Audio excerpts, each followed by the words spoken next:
الذي لم يزل عالما قديرا حيا سميعا بصيرا وأشهد أن لا إله إلا الله وحده لا شريك له وأكبره تكبيرا وأشهد أن محمدا عبده ورسوله وصلى الله على سيدنا محمد الذي أرسله إلى الناس كافة بشيرا ونذيرا وعلى آله وصحبه وسلم تسليما كثيرا كثيرا أما بعد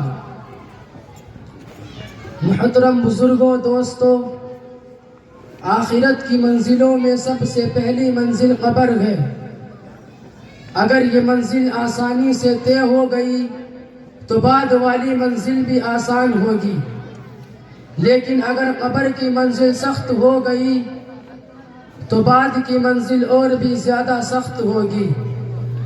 حضرت عثمان غنی رضی اللہ عنہ جب کسی قبر کے پاس کھڑے ہوتے تو اس قدر روتے کہ ریش مبارک آنسوؤں سے تر ہو جاتی تھی۔ لوگوں نے ان سے کہا کہ آپ کے سامنے جنت اور دوزخ کا ذکر ہوتا ہے، جنت کے ثواب اور جہنم کے عذاب کا تذکرہ ہوتا ہے، مگر آپ اس پر اس قدر نہیں روتے جتنا قبر کو دیکھ کر روتے ہیں۔ حضرت عثمان رضی اللہ عنہ نے فرمایا، ان القبر اول منزل من منازل الاخرہ فإن نجا منه فما بعده ایسر منه وإن لم یوج منه فما بعده اشد منه۔ قبر آخرت کی منزلوں میں سب سے پہلی منزل ہے، اگر اس سے نجات مل گئی تو اس کے بعد کی منزل اس سے کہیں زیادہ آسان ہوگی، لیکن اگر اس سے نجات نہ ملی تو بعد کا مرحلہ اس سے کہیں زیادہ سخت ہوگا۔ پھر حضرت عثمان رضی اللہ عنہ نے فرمایا کہ رسول اللہ صلی اللہ علیہ وسلم فرماتے ہیں، ما رأیت منظرا قط الا والقبر افظع منه، میں نے قبر سے زیادہ خوفناک کوئی منظر نہیں دیکھا۔ حضرت اسماء بنت ابو بکر رضی اللہ عنہ فرماتی ہیں کہ ایک مرتبہ رسول اللہ صلی اللہ علیہ وسلم نے اپنے خطبے میں فتنہ قبر کا ذکر کیا اور اس طرح بیان کیا کہ لوگ دہاڑے مار مار کر رونے لگے۔ اس قدر کوہرام برپا ہوا کہ بات نہیں سمجھ سکی کہ کیا معاملہ ہے۔ جب سکون ہوا تو میں نے اپنے قریب ایک آدمی سے پوچھا کہ ابھی حضور صلی اللہ علیہ وسلم نے کیا فرمایا تھا؟ اس نے جواب دیا کہ حضور صلی اللہ علیہ وسلم نے ارشاد فرمایا، قد اوحی الی انکم تفتنون فی القبور قریبا من فتنة الدجال، کہ میری جانب وحی کی گئی ہے کہ تم لوگ فتنہ دجال سے پہلے فتنہ قبر میں مبتلا کیے جاؤ گے۔ محترم دوستو، کوئی دن ایسا نہیں گزرتا کہ جب قبر یہ نہ کہتی ہو میں بیگانگی کا گھر ہوں، میں تنہائی کا گھر ہوں، میں کیڑے مکوڑوں کا گھر ہوں، میں مٹی کا گھر ہوں۔ جب بندہ مومن دفن کیا جاتا ہے تو قبر اس سے کہتی ہے تیرا آنا مبارک ہو، میری پشت پر جو لوگ چلتے تھے ان میں تو مجھے سب سے محبوب تھا، اب جب کہ تو میرے سپرد کیا گیا ہے تو اپنے ساتھ میرا معاملہ دیکھنا، میں تیرے ساتھ کتنا اچھا سلوک کرتی ہوں۔ اس کے بعد حتی نگاہ قبر گشادہ ہو جاتی ہے، وہ جنت کا دروازہ کھول دیا جاتا ہے۔ لیکن جب فاسق و فاجر یا کافر بندہ قبر میں دفن کیا جاتا ہے تو قبر اس سے کہتی ہے تیرا آنا نامبارک ہو، جو لوگ میری پشت پر چلتے تھے ان میں تو میرے نزدیک سب سے زیادہ مبغوض تھا، آج جب تو میرے حوالے کیا گیا ہے تو دیکھنا میں تجھے کس طرح سزا دیتی ہوں۔ اس کے بعد قبر اس مردہ بھیجتی ہے کہ پسلیاں بائیں طرف کی پسلیوں میں اور بائیں طرف کی پسلیاں دائیں طرف کی پسلیوں میں گھس جاتی ہیں، اس پر 70 اژدہے اور دوسری روایت کے مطابق 99 اژدہے مسلط کر دیے جاتے ہیں، جن کا حال یہ ہوتا ہے کہ ان میں سے ایک بھی زمین پر پھونک مار دے تو قیامت تک زمین پر کچھ نہ ہوگے۔ وہ اژدہے اسے مسلسل ڈستے رہتے ہیں اور قیامت تک ڈستے رہیں گے۔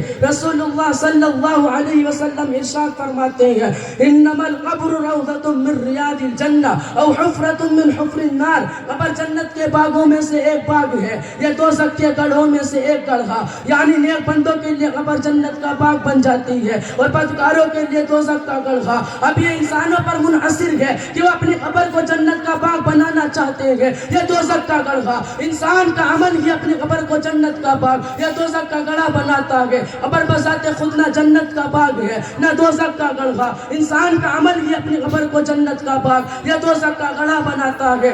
رسول اللہ صلی اللہ علیہ وسلم ارشاد فرماتے ہیں جب مردے کو قبر میں دفن کر دیا جاتا ہے تو اس کے پاس دو فرشتے آتے ہیں جن کا رنگ کالا اور آنکھیں نیلی ہوتی ہے. ان میں سے ایک کو منکر اور دوسرے کو نکیر کہتے ہیں. وہ مردے سے 3 سوالات کرتے ہیں. من ربک کا, تمہارا رب کون ہے؟ ما دینک کا, تمہارا دین کیا ہے؟ ما کنت تقول فی ھذا الرجل لمحمد, تم محمد صلی اللہ علیہ وسلم کے بارے میں کیا عقیدہ رکھتے تھے؟ اگر نیک بندہ ہوتا ہے تو وہ جواب دے دیتا ہے میرا رب اللہ ہے, میرا دین اسلام ہے, میرے نبی محمد صلی اللہ علیہ وسلم ہے جنہیں اللہ نے حق کے ساتھ مبعوث کیا تھا, لہذا اس کے لیے جنت کا فرش اور جنت کا لباس عطا کیا جاتا ہے, وہ جنت کا دروازہ کھول دیا جاتا ہے جس سے وہاں کی خوشگوار ہوا اور مہک آتی رہتی ہے. فرشتے اس نیک بندے سے کہتے ہیں سو جا جیسے دلہن سوتی ہے کہ اس کو شوہر کے علاوہ کوئی نہیں جگاتا, اسی طرح تو بھی قیامت تک کے لیے آرام سے سو جا. وہ کہتا ہے کہ میں جاؤں,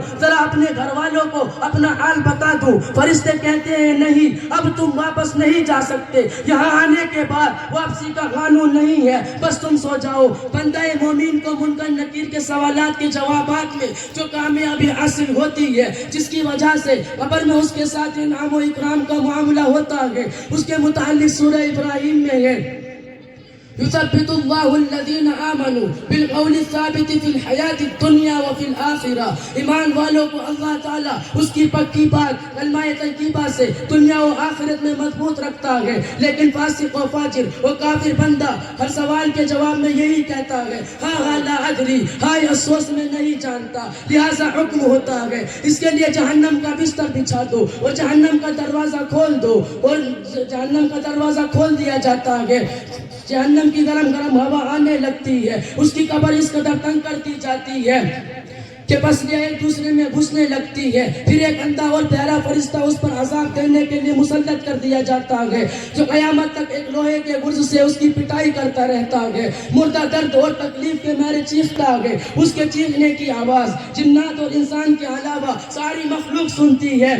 حضرت زید بن ثابت رضی اللہ عنہما فرماتے ہیں کہ ایک مرتبہ رسول اللہ صلی اللہ علیہ وسلم قبیلہ بنو نجار کے ایک باغ میں تشریف لے جا رہے تھے.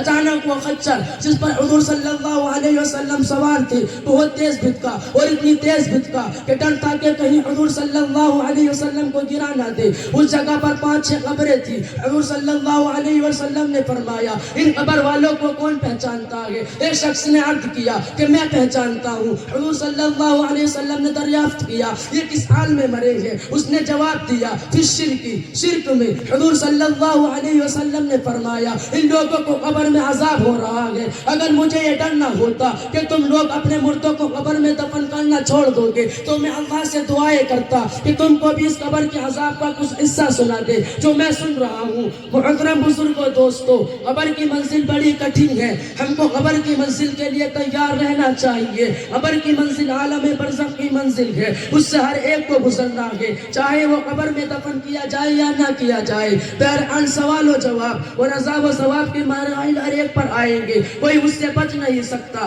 ہم اپنے عزیزوں کو اپنے ہاتھ سے دفن کرتے ہیں, اپنے رشتہ داروں کو اپنے ہاتھ سے غسل دے کر, اپنے ہاتھ سے کفن پہنا کر اور نماز جنازہ پڑھ کر ان کی آخری آرام گاہ تک لے جاتے ہیں اور منو مٹی کے نیچے دفن کر دیتے ہیں. پھر پلٹ کر پوچھتے بھی نہیں کہ تمہارا کیا حال ہے, تم پر کیا گزری. رسول اللہ صلی اللہ علیہ وسلم ارشاد فرماتے ہیں یتبع المیت ثلاثہ فیرجع اثنان یتبعہ اہلہ ومالہ ویبقى عملہ. میت کے پیچھے 3 چیزیں جاتی ہے, ان میں سے 2 لوٹ آتی ہے اور ایک اس کے ساتھ رہ جاتی ہے. اس کے پیچھے اس کا رشتہ دار, اس کا مال اور اس کا عمل جاتا ہے. رشتہ دار اور مال واپس آ جاتے ہیں اور عمل ساتھ رہتا ہے. میرے عزیز بھائیوں, سوچنے کا مقام ہے کہ وہ عمل جو قبر کی کٹن گھڑی میں ہمارے کام آنے والا ہے وہ ہمارے پاس کتنا ہے, اور وہ آل و اولاد, وہ مال و متاع جو اس مشکل وقت میں ہمارا ساتھ چھوڑ دیں گے, اس کو زیادہ سے زیادہ حاصل کرنے کے لیے ہم کتنے فکر مند ہیں. جمع کرنے کی کیا چیز ہے اور ہم جمع کیا کر رہے ہیں, حاصل کرنے کی کیا چیز ہے اور ہم حاصل کیا کر رہے ہیں.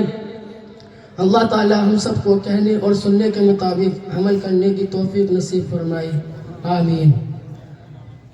جو ہر انسان عدم سے آشنا ہوتا نہیں، جو ہر انسان عدم سے آشنا ہوتا نہیں، آنکھ سے اوجھل تو ہوتا گئے فنا ہوتا نہیں۔ وآخر دعوانا ان الحمد للہ رب العالمین۔ السلام علیکم۔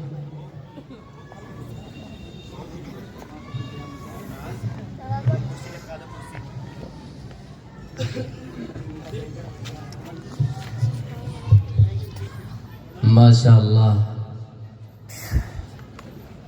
یہ تھے حافظ محمد الفیض، جو ابھی ابھی آپ حضرات کے سامنے آخرت کی ہولناکی کا منظر بڑے ہی اچھے انداز میں بیان کر رہے تھے۔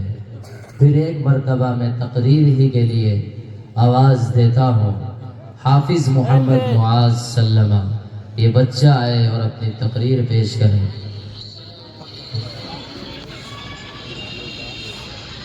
معاذ چلو معاذ